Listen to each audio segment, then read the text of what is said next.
tahu kan kalau ahli sunnah wal jamaah itu maknanya seperti itu.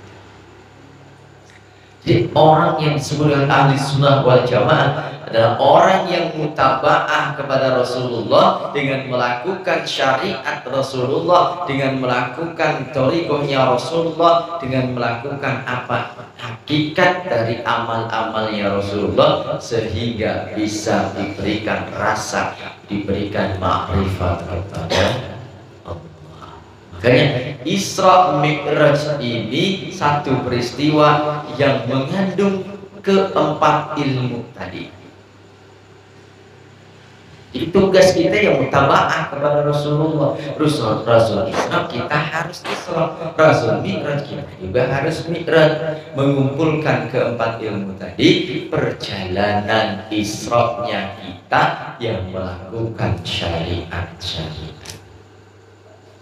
Mi'rajnya kita, ruhani kita yang sampai kepada Allah.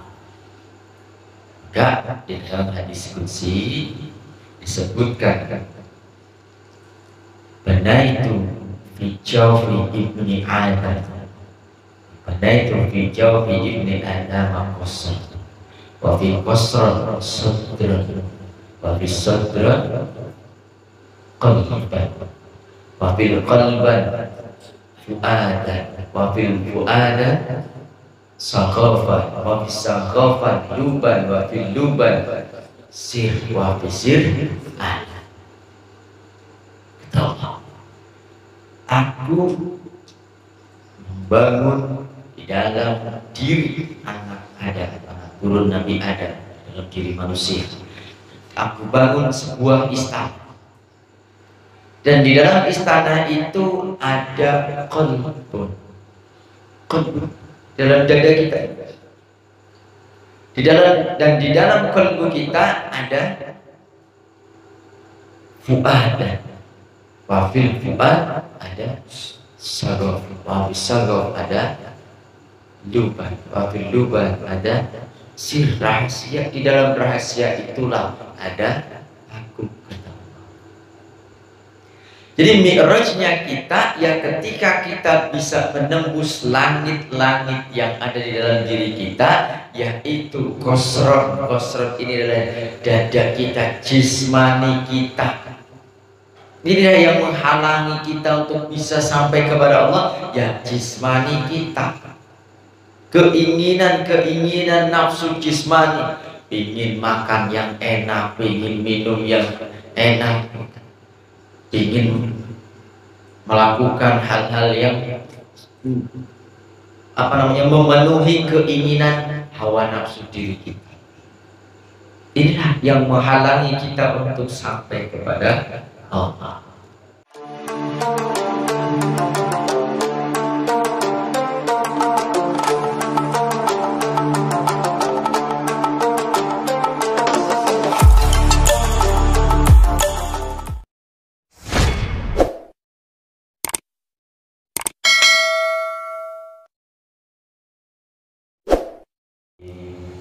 Assalamualaikum warahmatullahi wabarakatuh.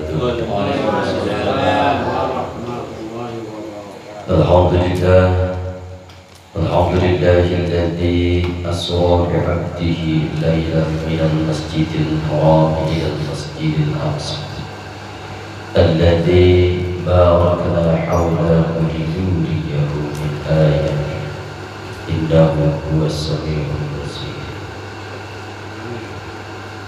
أشهد أن لا إله إلا الله وحده لا شريك له، وأشهد أن سيدنا محمدا عبده ورسوله الداعي إلى كل خير والمقدار من كل شر.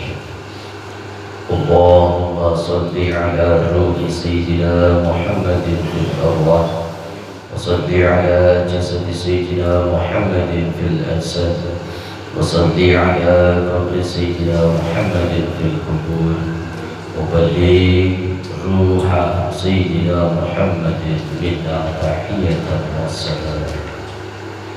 اللهم افتح علينا فتوح العارفين بحكمتك وكرامتك آبا برحمتك يا أرحم الراحمين. اللهم بارك لنا في رجب وشعبان وبلغنا رمضان. إلهي أنت مقصودي ورضاك مطلوبي عبدي محبتك ومعرفتك. Yang sama-sama kita ta'zimi, yang sama-sama kita muliakan guru kita sekalian, murabbir ruhina, mursyidina, Sayyidi Syekh Ahmad Shahibul Fatajul Arifin. Semoga beliau selalu ada dalam rahmat ya Allah, ditambah barakah dan karamahnya sehingga berlimpah tercurah kepada kita sekalian. Amin ya Allah ya Rabbal Alamin. Juga yang sama-sama kita hormati Bapak Usman Faisal beserta keluarga besarnya dan seluruh para pemangku majelis zikir Mu'tasimu bihamdillah, menjadi wasilah malam hari ini kita bisa berkumpul. Mudah-mudahan beliau selalu diberikan kesehatan oleh Allah Subhanahu wa Ta'ala, baik kesehatan jasmani ataupun rohaninya, dimudahkan segala urusan-urusannya, baik urusan dunia ataupun akhiratnya, dikabulkan hajat-hajatnya, dan mudah-mudahan diistiqomahkan di dalam pengamalan amaliyah thariqah qadiriyah maksawiyah.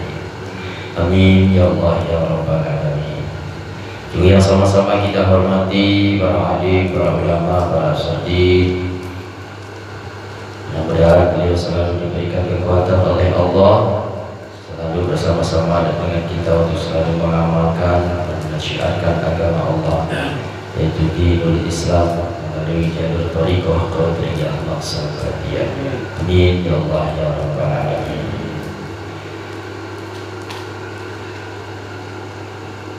Ihwal rahimakumullah, puji syukur kita haturkan kehadirat Allah Subhanahu wa Ta'ala, yang mana malam hari ini kita masih diberikan kekuatan oleh Allah, dan atas takdir Allah alhamdulillah kita malam hari ini bisa berkumpul.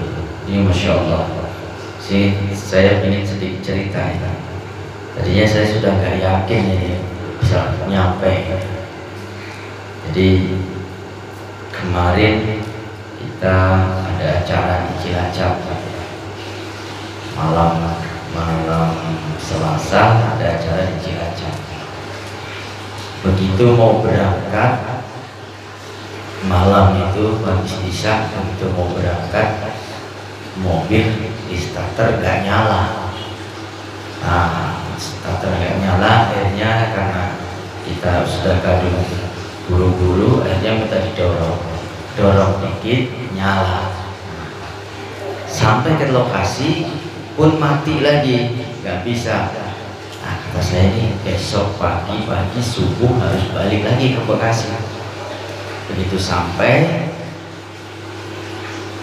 terus kita subuhnya itu udah selesai, kita balik subuh, selesai sholat subuh langsung ganti baju, pakai kaos, pakai celana kolor gitu, langsung jadi bengkel spesialis bongkar tapi nggak terima pasang. Udah pagi-pagi udah dicek semuanya. Pas dicek ternyata wah ini harus dibawa ke bengkel. Akhirnya pagi itu telepon ke bengkel, iya siap, bawa aja ke sini, nanti jam 9 baru ada yang terjadi. Waduh, kata saya ini mau buru-buru mau ke Bekasi. Akhirnya pinjem, tetangga mobilnya lagi parkir, minta kuncinya, bongkar, ambil akinya, nyalain, nyala. Begitu sudah nyala, dipikir-pikir ini nyala, nanti kalau di jalan mogok gimana ya? Wah nggak jadi. Akhirnya nunggu bengkel buka jam 9, kita antar ke sana. Ternyata yang ngerjainnya belum ada, jam 10 baru datang. Dikerjain sampai jam 12. Jam 12 baru selesai. Begitu selesai jam 12, pulang sholat zuhur, siap-siap jam 1 baru berangkat. Masya Allah, dari Cilacap ke sini jam 1 masih di Cilacap, ditelepon hubungin sama Pak Hinar kali ya, udah di jalan ya. Tapi dalam hati ini, ya Allah, kalau memang ditakdirkan untuk bisa hadir, insya Allah nyampe. Berangkat jam 1 dari Cilacap, alhamdulillah nyampe sini lagi zikir la ilaha illallah, alhamdulillah, luar biasa. Jadi diberikan satu kemudahan oleh Allah Subhanahu wa Ta'ala. Biasanya kalau kita dari sini atau dari Cilacap ke sini itu ya kurang lebih sekitar 9 jam lah. Kalau tadi 7 jam sudah mampir nyate dulu di jalan. Jadi Masya Allah. Itulah salah satu kemudahan yang Allah berikan ketika kita memasrahkan diri kita kepada Allah. Jadi suatu hal yang menurut perhitungan kita, ini hitungan kita sudah nggak bakalan nyampe 7 jam ke sini sampai jam 8 itu nggak nyampe. Kalau hitungan kita, logika kita. Tapi atas kehendak Allah tidak ada yang bisa menghalangi. Kalau Allah sudah menghendaki, maka itu akan dilakukan. Maka fama yaftahullahu linnas min rahmatin fala mumsikalah. Ketika Allah sudah menghendaki segala sesuatu itu terjadi, segala sesuatu itu Allah bukakan jalannya, maka tidak ada yang bisa mencegahnya.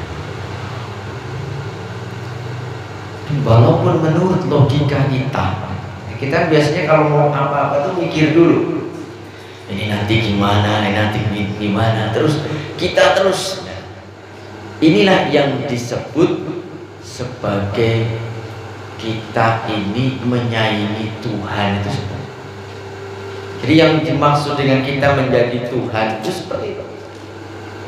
Memikirkan sesuatu hal yang sebenarnya itu bukan kekuatan kita, yang sebenarnya itu bukan kemampuan kita, kita pikirkan terus. Sehingga karena itu bukan kemampuan kita, kita pikirkan, akhirnya tidak kita lakukan. Ini satu hal yang harus kita rubah, bahwasanya tugas kita hanya berusaha, hasilnya itu adalah kehendak Allah. Jadi tidak usah kita memikirkan hal yang tidak bisa kita lakukan. Bagaimana kita tahu doanya Sayyidina Ali? Sayyidina Ali meminta kepada Allah, ya Allah, berikanlah, jauhkanlah kepadaku untuk memikirkan hal yang bukan menjadi hakku. Jadi kalau kita sudah berusaha, hasilnya terserah Allah. Karena kita tidak punya kekuatan apa-apa. Seandainya Allah memberikan kepada kita untuk mengatur segala sesuatu hanya dalam 1 detik saja, maka semuanya akan hancur. Karena itu tidak bukan kemampuan kita. Begitupun kita di dalam kita belajar thariqah, ini adalah usaha. Thariqah ini adalah jalan. Thariqah ini adalah gerak kita untuk mendekatkan diri kepada Allah. Usaha kita untuk membersihkan diri kita, untuk membersihkan keinginan-keinginan kita, untuk membersihkan hawa nafsu kita, sehingga kita terkadang ingin menyaingi Tuhan. Karena ingin menyaingi Tuhan, ingin menjadi Tuhan. Kayak tadi, mau melakukan segala sesuatu, kita pikirkan dulu, kita mau usaha, modalnya nggak ada, nanti ini penghasilannya cuma sedikit, ini nggak akan cukup. Wah, bikin air ini kalau dihitung sehari cuma 50.000, kadang 20.000, kadang 100.000. Wah, nggak akan mencukupi ini kebutuhan kita. Dipikir terus, akhirnya nggak jadi. Kenapa? Karena kita yang mengatur, seolah-olah kita ini mampu. Tapi dengan kita berusaha kemudian semua pasrahkan kepada Allah, Allah Subhanahu wa taala pasti akan memberikan jalan kepada kita. Karena kita bisa melakukan segala sesuatu hal perkara di dalam dunia ini, itu semua atas rahmatnya Allah, atas pertolongan Allah. Kalau bukan karena pertolongan Allah, maka mustahil kita malam hari ini bisa berkumpul. Kalau bukan karena pertolongan Allah, maka mustahil kita bisa menarik nafas kita, mengeluarkan kembali nafas kita. Maka semua itu adalah atas pertolongan Allah. Dimintalah pertolongan kepada Allah Subhanahu wa taala, dan kita berusaha semampu kita, pasrahkan hasilnya hanya kepada Allah. Alhamdulillah. Iwan Allah rahimahullah. Insyaallah bulan ini kita sudah memasuki bulan Rajab, yang mana bulan Rajab ini sering kita peringati. Itu ada satu peristiwa besar, yaitu peristiwa di mana Nabi kita Muhammad SAW dipanggil oleh Allah untuk menghadap ke hadirat Allah. Jadi Nabi kita Muhammad SAW diperjalankan oleh Allah, diberikan kemampuan oleh Allah untuk bisa berjalan menghadap kepada Allah, dan perjalanan itu ditempuh oleh Nabi kita Muhammad SAW dalam waktu hanya sepertiga malam.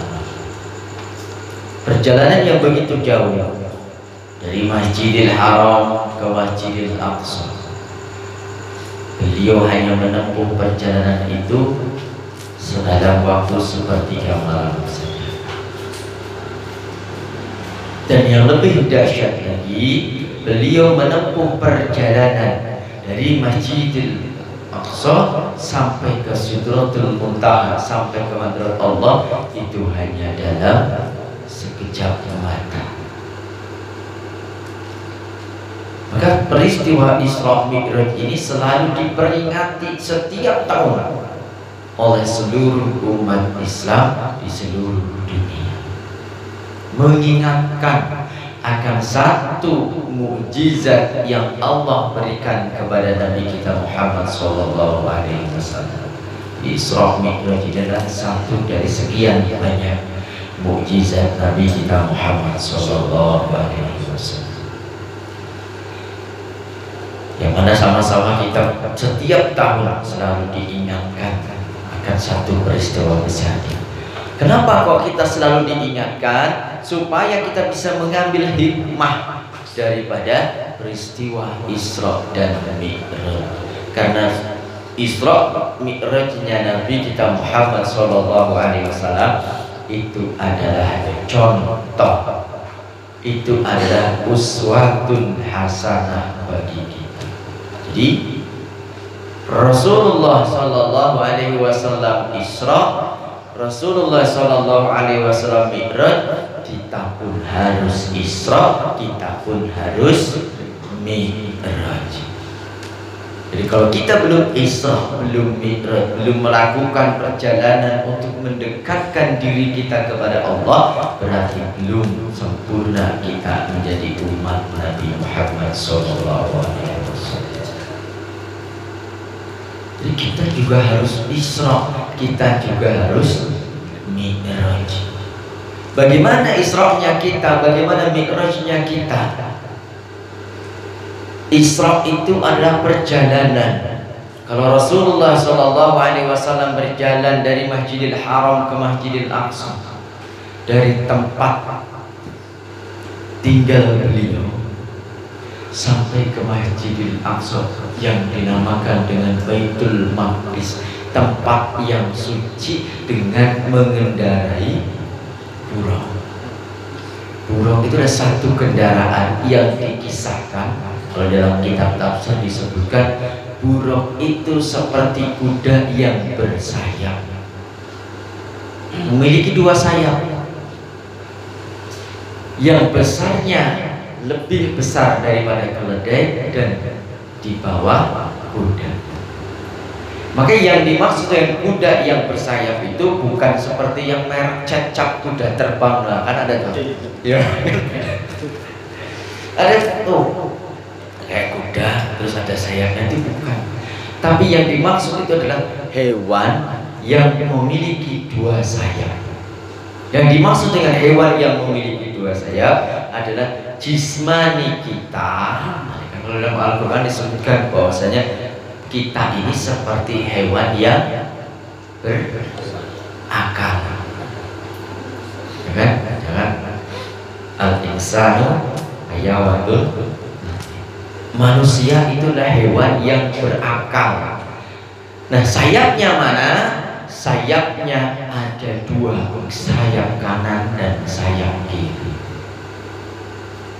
Yang dimaksud dengan sayap yang bisa menghantarkan kita untuk bisa terbang, untuk bisa wusul kepada Allah, itu adalah sayap ilmu syariat dan sayap ilmu hakikat. Terkumpul di mana? Terkumpul di dalam jismani, di dalam ilmu thariqah.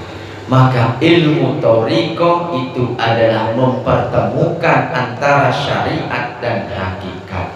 Maka kalau kita ingin terbang, ingin sampai, ingin wusul kepada Allah, harus kita melakukan amal syariat, amal hakikat, dan juga amal thariqah. Jadi thariqah ini adalah menyatukan antara syariat dan hakikat. Kalau kita hanya melakukan syariatnya saja, tapi kita tidak melakukan hakikat, maka amal-amal kita itu hanya amal-amal casing saja. Ini air minum. Syariatnya ini ya botol ini, apa namanya, gelasnya ini. Kalau tidak ada gelasnya, maka air ini tidak akan pernah bisa terkumpul, selalu tumpah. Air ini ibarat hakikatnya. Jadi ini kalau sudah tidak ada airnya, bukan lagi disebut air gelas, tapi hanya gelas kosong. Tapi kalau air ini tidak ada di dalam gelas, hanya disebut air tanah. Maka untuk bisa mengumpulkan keduanya, kita harus mengamalkan amal syariat dan juga amal hakikat. Terkumpulnya, tersambungnya itu ada pada amal thariqah. Maka ilmu thariqah itulah yang mengumpulkan antara syariat dan hakikat. Kalau kita hanya bersyariat tidak berhakikat, maka amal-amal kita hanya amal zahir saja. Kalau zahir saja, jadi gelasnya aja sudah tidak berfaedah. Tapi kalau hanya hakikatnya saja, airnya saja, ini pun tidak akan berfaedah. Maka ketiga-tiganya harus kita jaga, harus kita amalkan.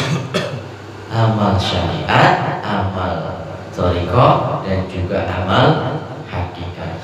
Kalau kita bisa mengumpulkan ketiganya tadi, maka baru kemudian bisa kita minum, kita bisa merasakan bagaimana segarnya air yang ada dalam gelas ini. Itulah ilmu ma'rifat.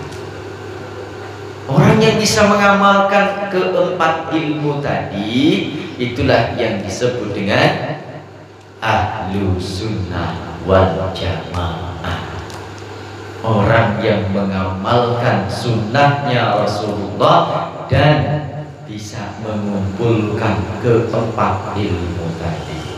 Nah, baru tahu kan kalau ahlu sunnah wal jamaah itu maknanya seperti itu. Jadi orang yang disebut dengan ahli sunnah wal jamaah adalah orang yang mutaba'ah kepada Rasulullah dengan melakukan syariat Rasulullah, dengan melakukan thariqahnya Rasulullah, dengan melakukan apa hakikat dari amal-amalnya Rasulullah sehingga bisa diberikan rasa, diberikan makrifat kepada Allah. Makanya Isra Mi'raj ini satu peristiwa yang mengandung keempat ilmu tadi. Jadi tugas kita yang mutaba'ah kepada Rasulullah. Rasul Isra kita harus Isra, Rasul Mi'raj kita juga harus Mi'raj. Mengumpulkan keempat ilmu tadi, perjalanan Isra-nya kita yang melakukan syariat-syariat. Mi'rajnya kita, ruhani kita yang sampai kepada Allah. Maka di dalam hadis qudsi disebutkan, banaitu fi jawfi ibni Adam, banaitu fi jawfi ibni Adam qasr, wa fi qasr sadr, wa fi sadr qalban, wa fil qalban fuadan, wa fil fuadan saghafan, wa fis saghafan luban, wa fil luban sir, wa fi sir ana. Kata Allah, aku membangun di dalam diri anak Adam, anak turun Nabi Adam, dalam diri manusia. Aku bangun sebuah istana, dan di dalam istana itu ada qalbun, dalam dada kita, di dalam qalbu kita ada fuadan, wa fil fuad ada saghaf, wa fil saghaf ada luban, wa fil luban ada sir, rahasia. Di dalam rahasia itulah ada aku, kata Allah. Jadi mi'rajnya kita ya ketika kita bisa menembus langit-langit yang ada di dalam diri kita, yaitu qasron. Qasron ini adalah dada kita, jismani kita. Inilah yang menghalangi kita untuk bisa sampai kepada Allah, ya jismani kita. Keinginan nafsu jismani, ingin makan yang enak, ingin minum yang enak, ingin melakukan hal-hal yang memenuhi keinginan hawa nafsu diri kita. Inilah yang menghalangi kita untuk sampai kepada Allah. Kemudian di dalam diri kita itu ada pusatnya. Pusatnya diri kita itu adalah pada qalbu kita. Qalbu kita adalah pusat, dan di dalam qalbu kita nanti ada fuad, bagian yang lebih dalam lagi dari qalbu kita. Jadi ada langit. Kalau kita disebutkan di dalam kitab tafsir, subhanalladzi asra bi 'abdihi lailan minal masjidil haram minal masjidil aqsa alladzi barakna haulahu linuriyahu. Jadi Rasulullah SAW itu menembus langit sampai yang tingkat ke-7, dan masing-masing langit beliau ditujukan berbagai macam kehidupan dan berbagai macam hal yang berkaitan dengan kehidupan ukhrawi. Semua diperlihatkan. Bagaimana nasib seseorang, bagaimana nasib orang yang suka berbuat zalim, yang suka menyakiti orang lain, yang suka meninggalkan perkara-perkara perintah Allah. Semuanya diperlihatkan oleh Allah Subhanahu wa Ta'ala. Nah, perjalanan kita pun ketika kita mendekat, ketika kita melakukan perjalanan menuju Allah Subhanahu wa Ta'ala, Allah pun akan membukakan bermacam-macam hal. Inilah yang terkadang membuat kita terjebak di dalam kita belajar thariqah. Orang belajar thariqah mendekatkan diri kepada Allah, mengisi dirinya dengan zikrullah. Begitu sudah diisi, Allah Subhanahu wa Ta'ala perlihatkan hal-hal yang tidak bisa dilihat oleh orang lain. Allah perlihatkan hal-hal yang luar biasa yang tidak pernah kita lihat dengan mata zahir kita. Kemudian kita merasa bahwa kita sudah sampai kepada Allah, tapi ternyata itu baru satu lapis, satu langit yang pertama. Kan di langit yang pertama Rasulullah dipertemukan dan diperlihatkan para malaikat-malaikat yang sedang berdiri untuk melakukan sholat, yang tidak pernah rukuk dan tidak pernah sujud. Di langit yang pertama ini malaikat semuanya berdiri, tapi ternyata bukan itu yang menjadikan kita sampai kepada Allah. Artinya bukan langit itu. Naik lagi, masih ada langit. Naik lagi terus sampai ke langit yang ketujuh.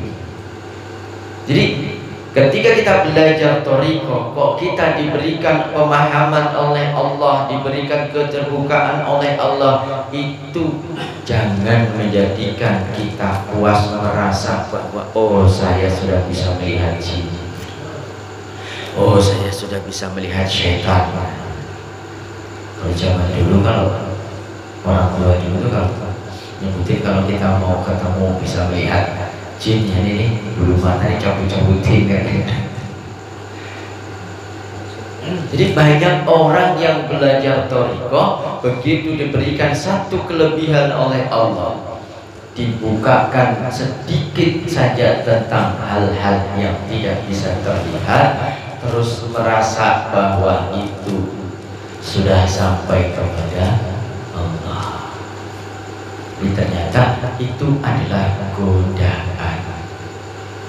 Jadi udah, jangan terus menyerah di situ, terus jangan nyaman di situ, tapi terus lanjutkan.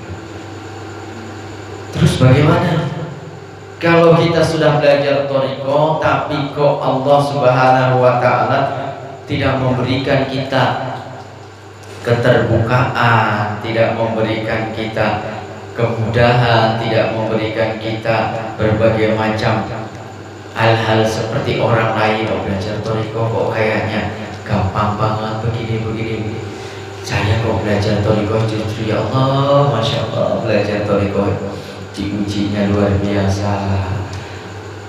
Jangan menyerah, karena memang itulah thariqah itu adalah belajar untuk sampai kepada Allah. Maka supaya kita bisa sampai kepada Allah, hal-hal yang mengotori diri kita, yang menutup diri kita untuk bisa memandang kepada Allah, itu yang akan Allah bukakan.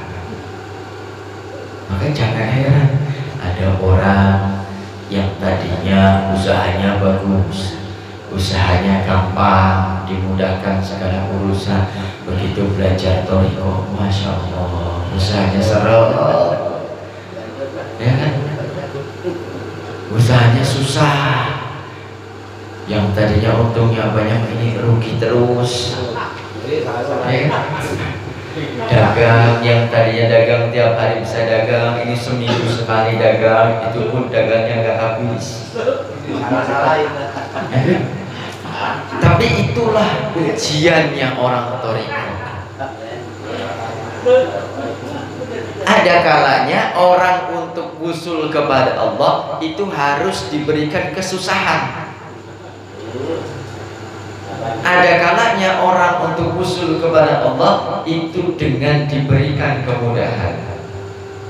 Ada kalanya orang kalau diberikan kemudahan oleh Allah itu jadi lupa kepada Allah. Ketika kita tidak punya apa-apa, ketika kita susah, ketika kita sulit, kita selalu ya Allah, dagang ya, dagang ayam, dagang ayam susah, gak punya modal. Begitu ada yang modalin, Pak ini ada modal, iya berapa? 5 kilo, ambil 5 kilo. Sekilonya berapa? 30.000. Dijual 50.000. Bawa 5 kilo. Begitu masih susah, karena susah ya Allah, saya mau dagang ayam 5 kilo, mudah-mudahan bisa laku. Getol nih, masih nggak punya apa, berat kesana sini ngider gitu. Dalam ngidernya ini selalu ingat kepada Allah. Ya Allah, mudah-mudahan ada yang terus ingat kepada Allah. Begitu siang dikit belum ada yang laku, ya Allah udah siang, mudah-mudahan ini laku. Giliran siang belum laku juga, giliran udah mau pulang, ya Allah terus. Akhirnya Allah berikan kemudahan. Begitu mau pulang ada yang borong, habis. Besok lagi berangkat. Semakin hari semakin membaik, semakin membaik. Akhirnya apa?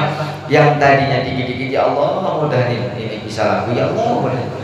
Begitu sudah sering laku, oh di sana ada langganan, wah langsung ke sana. Oh di sana ada langganan, datang ke sana. Bohong kayak Allah kan? Itulah kita gitu. Jadi terkadang manusia itu untuk ingat kepada Allah itu harus diberi kesusahan.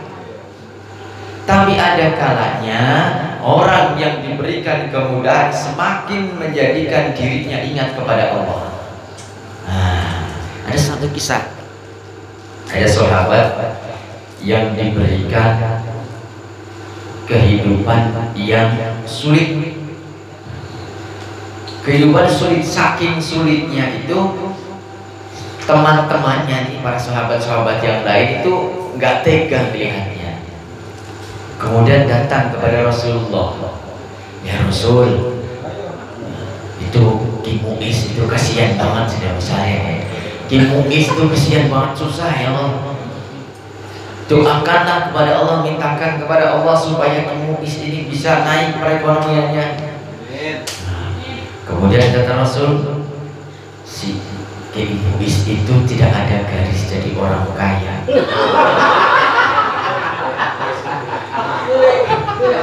Terus sahabat ini protes lagi, ya Allah, ya Rasul, tapi kasihan ya Rasul, kasihan Ki Mu'is ini hidupnya susah begini. Mintalah kepada Allah sebentar saja. Akhirnya Rasul meminta kepada Allah, Allah kabulkan. Ki Mu'is ada garis bisa jadi orang kaya, tapi cuma setahun. Setahun aja. Nah, akhirnya didoakan oleh Rasulullah. Didoakan, sahabat ini didoakan, jadilah sahabat tadi, Ki Mu'is tadi itu ya, jadi orang kaya. Tapi diingatkan oleh Rasulullah, ingat kamu jadi orang kaya hanya 1 tahun saja.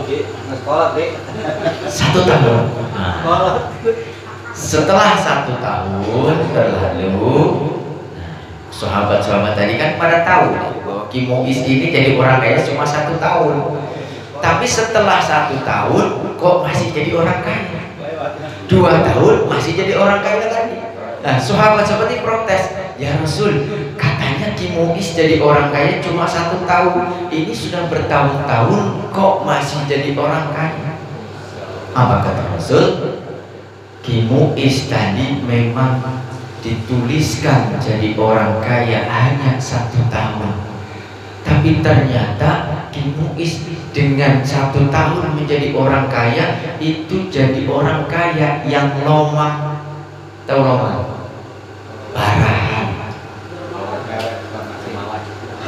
Parahan, enggak koret, enggak pelit, enggak kikir, enggak bertitil, enggak merekedot, tapi parahan.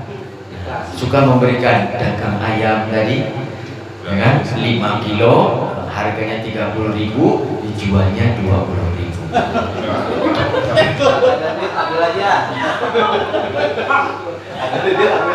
Akhirnya dagangan habis, duit habis.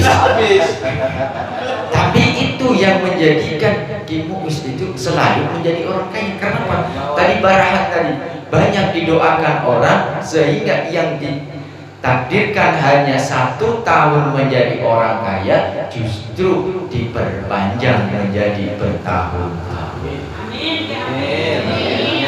Tapi harus jadi orang barahan. Jadi ada hadis, kisah hadis yang disebutkan di dalam kitab Riyadhus Shalihin memang ada kisah seperti itu. Jadi supaya kita bisa menjadi orang yang dekat dengan Allah, ini terkadang Allah berikan ujian kepada kita. Maka kalau kita ingin diberikan keutamaan di dunia ini, di dalam belajar thariqah, di dalam mendekatkan diri kepada Allah, jadikan apa yang Allah berikan kepada kita saat ini itu selalu kita gunakan untuk bersyukur. Karena kalau kita bersyukur pasti ditambahi oleh Allah. Kalau bapak-bapak punya uang 50.000, satu hari kerja dapat 50.000, kasihin sama istrinya, "Ma, ini ada uang 50.000." Kata istrinya, 50.000 mah beli terasi 2 kilo. Kira-kira kita yang ngasih uang 50.000 ke istri, dibilangnya cuma buat beli terasi aja nggak cukup, ngasih juga bari terpaksa, besok lagi mungkin nggak dikasih, besok lagi dapat uang 50 lagi, daripada dicarekan ke istri kan beli rokok ya, akhirnya nggak diberikan.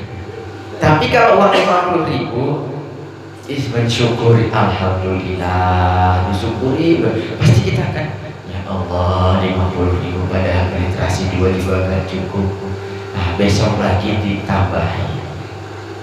Ini hal-hal sepele, tapi inilah yang akan membukakan pintu rezeki kita. Karena inilah rasa syukur kita, sehingga dengan rasa syukur tadi Allah akan tambahkan.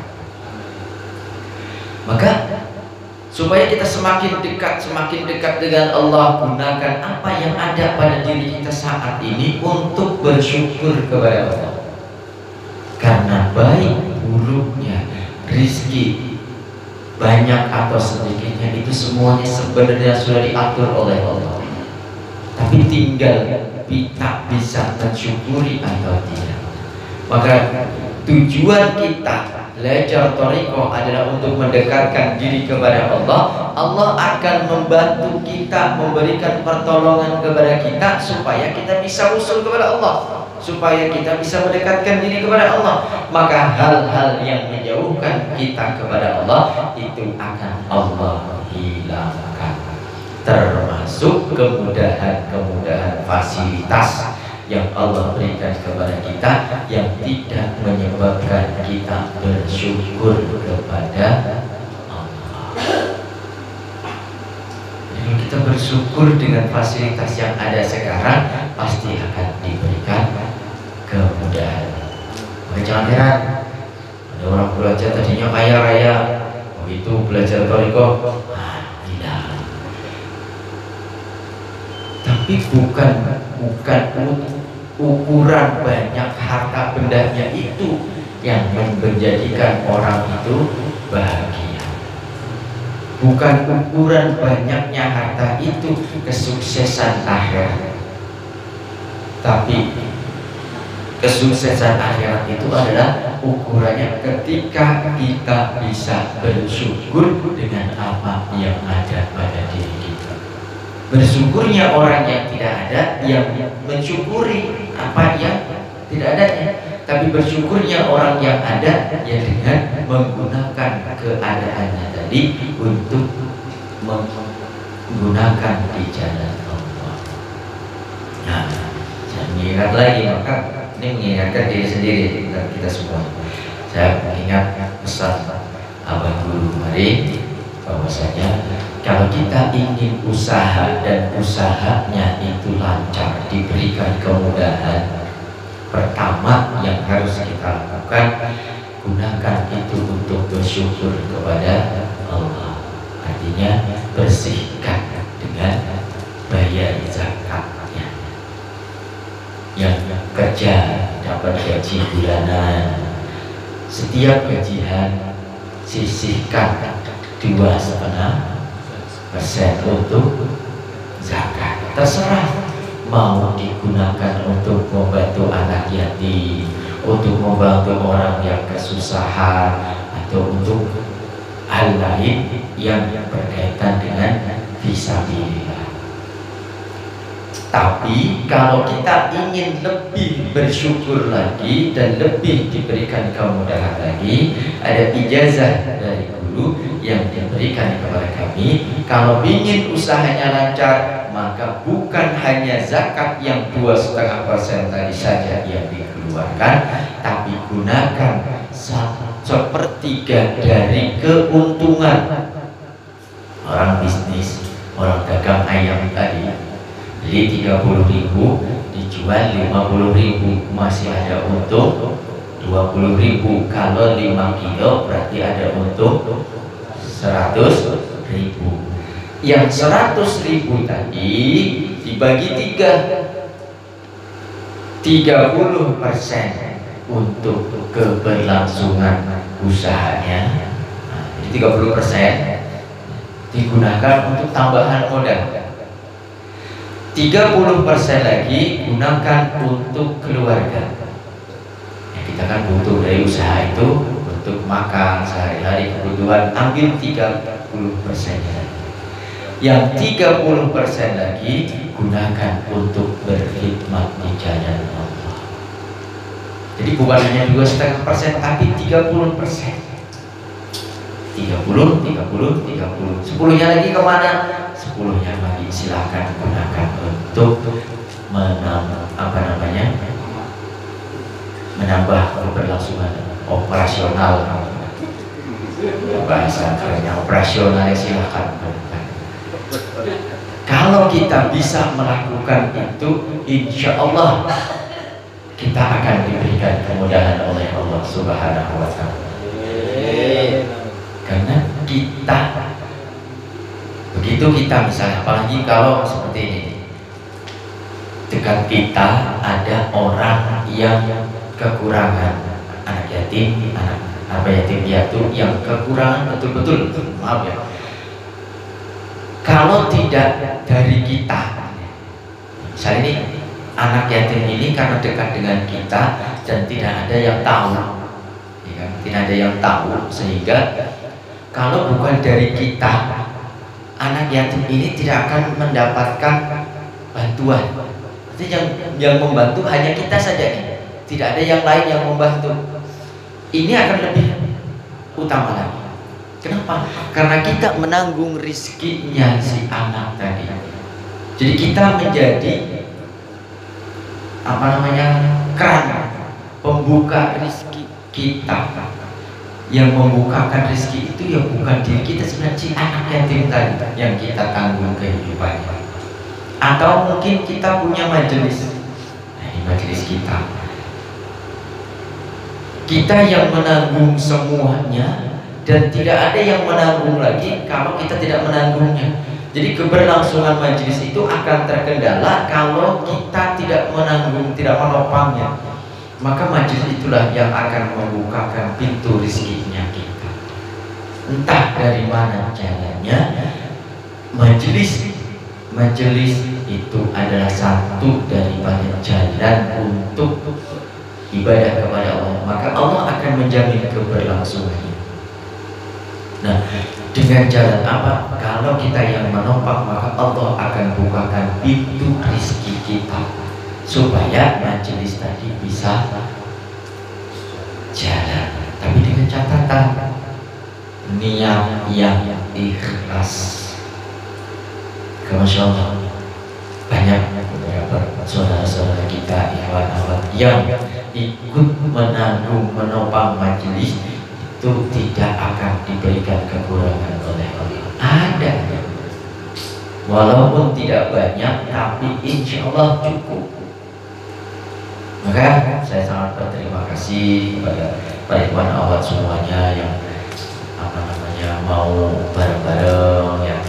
Buat kita juga gitu, yang buat beli snack, buat beli makanan, kumpul sedikit-sedikit. Itu alhamdulillah. Jadi jangan terus berpikir bahwa saya nggak berangkat karena saya nggak bisa iuran. Justru itulah yang akan membukakan pintu rezeki kita. Semakin banyak kita gunakan untuk jalan Allah, maka semakin banyak akan Allah bukakan pintu rezeki kita. Jadi jangan hanya jadi orang kaya 1 tahun. terus. Gimana rahimahumullah, Isra-nya kita itulah salah satunya dalam perjalanan menuju Allah dengan berbagai macam rintangan. Di dalam perjalanan kita selalu harus meminta pertolongan kepada Allah. Jangan terlalu mengandalkan diri kita, mengandalkan otak kita, karena tidak akan mampu. Banyak hal yang tidak bisa kita terima dengan akal. Salah satunya adalah Isra Mi'raj.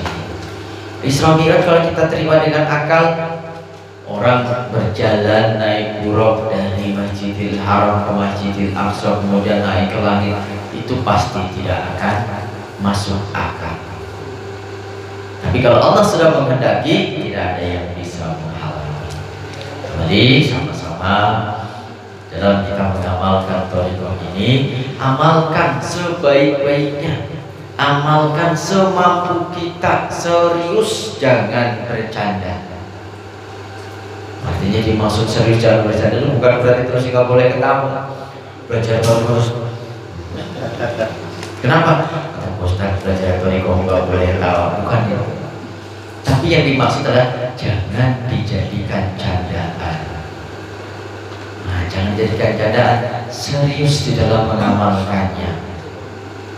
Nah, inilah yang akan memberikan keberkahan kepada kita. Mudah-mudahan kita semuanya diberikan usul oleh Allah Subhanahu wa Ta'ala, diberikan kemudahan oleh Allah Subhanahu wa Ta'ala, dan mohon maaf sekali lagi kita kemarin hampir 1 bulan ya.